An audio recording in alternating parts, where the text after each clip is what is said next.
परवलपुर प्रखंड के पिल्लिच पंचायत के मिर्जापुर गांव में मत्स्याशय फिशरीज एवं खाद बीज कीटनाशक फॉर्म की बैठक आयोजित की गई।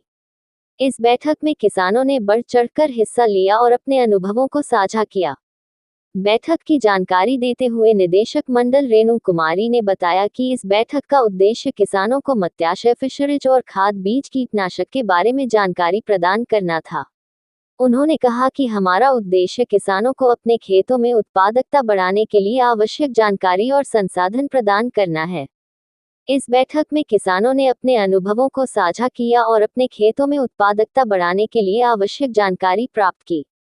निदेशक मंडल रेणु कुमारी ने कहा कि हमारा उद्देश्य किसानों को आत्मनिर्भर बनाना है और उन्हें अपने खेतों में उत्पादकता बढ़ाने के लिए आवश्यक संसाधन प्रदान करना है।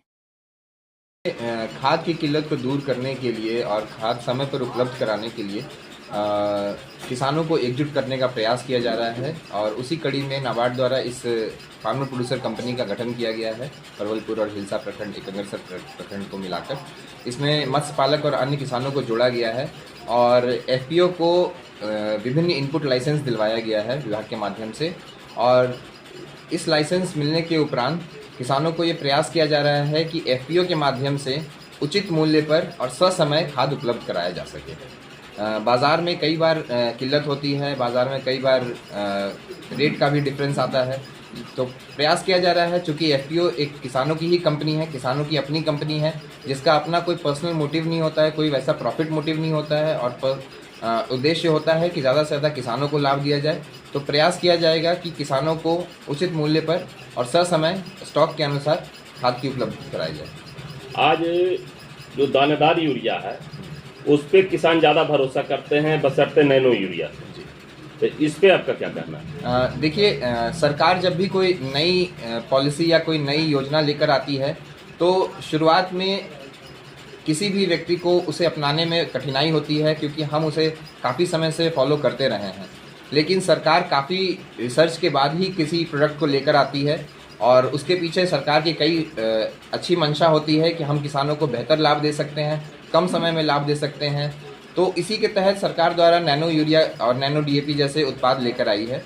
धीरे धीरे किसानों को प्रयास किया जा रहा है कि वो अपनाएं।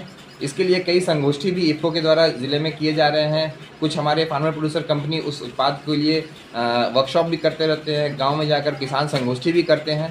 तो प्रयास किया जाएगा कि किसान इसको अपनाएं और कुछ प्रखंडों में इसकी छिड़काव के लिए ड्रोन की भी व्यवस्था विभाग के माध्यम से, एफपीओ के माध्यम से की जा रही है। तो प्रयास किया जाएगा कि जल्द से जल्द किसान उसको अपनाएं।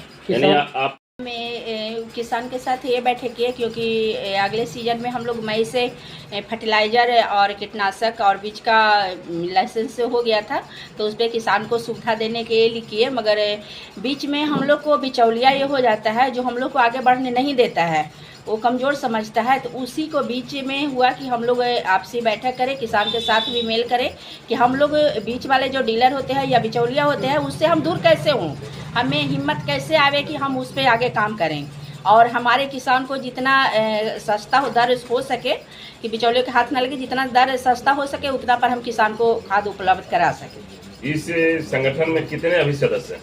इस संगठन में अभी 242 सदस्य हैं। 278। क्या नाम हुआ? मेरा रिंकू देवी नाम हुआ। क्या है इस? हम इसका निर्देशक मंडल है जिसे डायरेक्टर बोला जाता है। कितने किसान आज भाग लिए थे? आज ही लगता है 35-40 किसान होंगे।